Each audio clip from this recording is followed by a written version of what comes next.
morning, YouTube. Tyler Metalhead Weatherman here. Hopefully, you guys are doing well. Thanks for everyone who subbed from last night's stream. Appreciate that a bunch.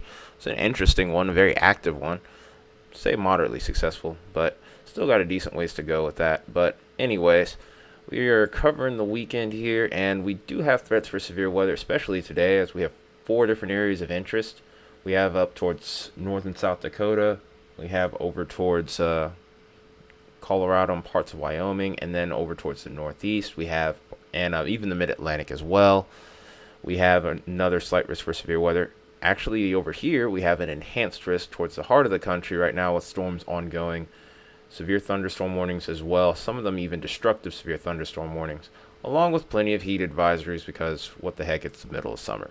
But anyways, let's go ahead and look at the enhanced risk here. Mainly the areas of interest at this point, as the storms have already passed through Lincoln. It's pretty much going to be Kansas City and then maybe Jefferson City and St. Louis a little bit later down the line. Then we also have this slight risk over here towards Denver, or just east of Denver, I should say. And then Rapid City up towards the northern high plains, and even into parts of Montana here we have a slight risk here.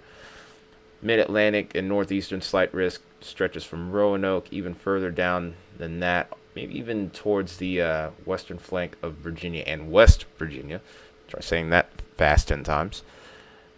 Stretching all the way towards Boston, Springfield, New York, Philly, Baltimore, D.C., and other areas. So, that being said, the tornado threat mainly is going to exist where these storms are ongoing right now, and then over towards the northeast and mid-Atlantic. Wind threat is, of course, greatest with this ongoing MCS here. And then there's, of course, slight risk wind threats across both of these regions here. It's the hail threat that's going to be the big story across this region towards North South Dakota and even parts of Montana here. Rapid City, you're the main population center involved there. But there's probably others that we could talk about too, like Dickinson, Spearfish, Rapid Valley, and Sturgis. So, pretty active day expected today. Then tomorrow, we have marginal risk at the moment. I'm thinking there's a chance that maybe we could see a slight risk be emerging over here towards the western high plains here. So Glasgow, Montana, Billings, you're in there as well. Can't say exactly where the slight risk will end up if there's one to pop up, but Sheridan, Wyoming, Rapid City, South Dakota once again. Casper, Cheyenne, we're going to have to keep an eye on you guys. Valentine, Nebraska, also watching you as well. Secondary area right here towards Springfield, Missouri, all the way down towards Birmingham. Jackson, Memphis, and Little Rock are in between as well. We'll see what happens with that, but the main threat with this will mainly be wind. Hail threat is a little bit more prevalent across the western high plains here. Then on day 3, we're back in the same spot once again for another marginal risk here. And some of the same cities as well. So it's a very slow-moving system here. Not much in the way of in the upper levels towards 200 millibars to move this off quickly. But as a whole here, pretty much, like I said, it's pretty much a rinse and repeat type situation for areas like Rapid City, Cheyenne, and others. So let's go ahead and take a look at the upper level wind pattern here. Like I said, nothing super crazy going on here. Like right on the top or the crest of that ridge here, you do get a little bit of downslope flow here, and this could contribute to severe weather. And since this ridge isn't moving, this is pretty much going to end up continually being the hot spot for the foreseeable future until that ridge either moves off to the east or starts to break down. We look at things from 700 looking for short waves. It's not really going to be much to look at here, really. So we're moving forward here. Like I said, no surprises. Nothing really crazy. If anything, it's going to be towards the beginning of this run where we would see any sort of short wave, develop here, and even then it's not super prevalent as we go on throughout the day here.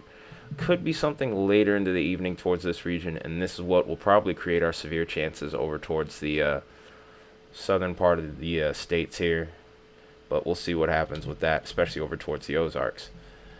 As we head into Sunday, like I said, more so on the downslope part of that ridge here is where that trough will try to develop.